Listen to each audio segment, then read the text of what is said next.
All right, it's all about the women today. In view of this, we are shifting attention to one very critical issue, and that is gender-based violence as it affects women. Statistics from a recent United Nations Women report reveal that about 48% of Nigerian women experienced at least one form of violence since the COVID-19 pandemic. This is troubling, especially with continued advocacy against violence targeted at women, either in the home, workplace, and the society at large.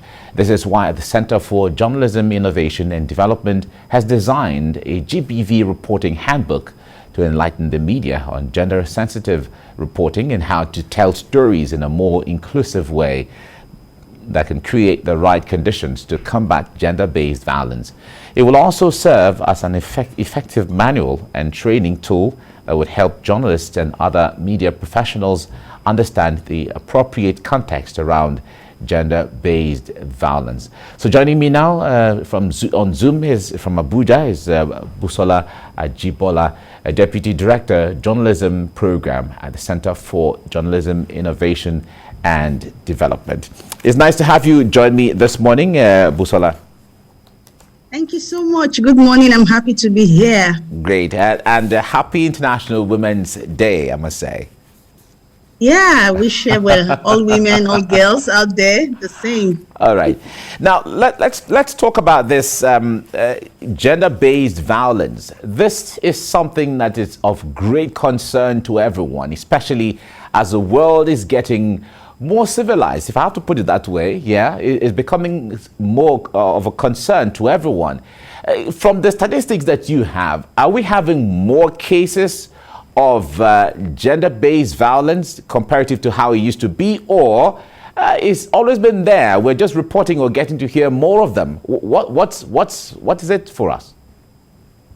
Yeah, so I think we're having more. Yes, it's always been there, but I think COVID-19 escalated the amount of violence that were meted out against women, against girls, and against boys. I mean, COVID-19, got a lot of women and boys and girls locked up with people who were perpetrating violence against them. So we had a shot, in the data of number of women and girls and boys who had experienced violence at one point of their lives or the other. All right. Now, talk to us about this GBV reporting handbook. What is it meant to address, and what are the issues around it?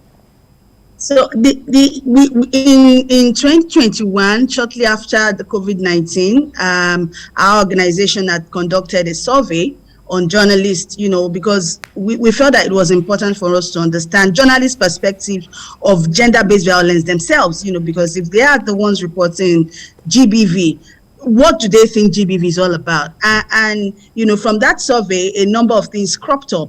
We realized that a lot, and I say this with all sense of modesty, I think a lot of journalists first do not even understand what the idea of gender is all about. Then they are not aware that language framing can in fact escalate the occurrence of gender-based violence, that the way they craft their message can, suggest that certain women must fit into certain social boxes, and that when they don't, comply to those expectations, then when violence is meted against them, then they would have been deserving of it. So the outcome of that survey saw us brainstorming through, okay, so how can we then build the capacity of the media to not perpetrate violence, but to educate, inform the public on why we need to all put our hands on deck and ensure that every space is safe for every woman, for every girl, for every boy, and also for every man. So the GBV reporting handbook had then, laid out ways to sensitively report GBV. It has provided a framework now for journalists to become familiar with the ethics, the language, and the sensitivity that is required to report GBV without escalating it, without perpetrating and re-victimizing survivors of GBV. All right, now talk to us from the perspective of the COVID-19 pandemic, where from the times where there was a lockdown and everyone had to stay home and so on. How did the pandemic compound the issues of GBV? So, during the COVID-19, some of the things where we had some conversation with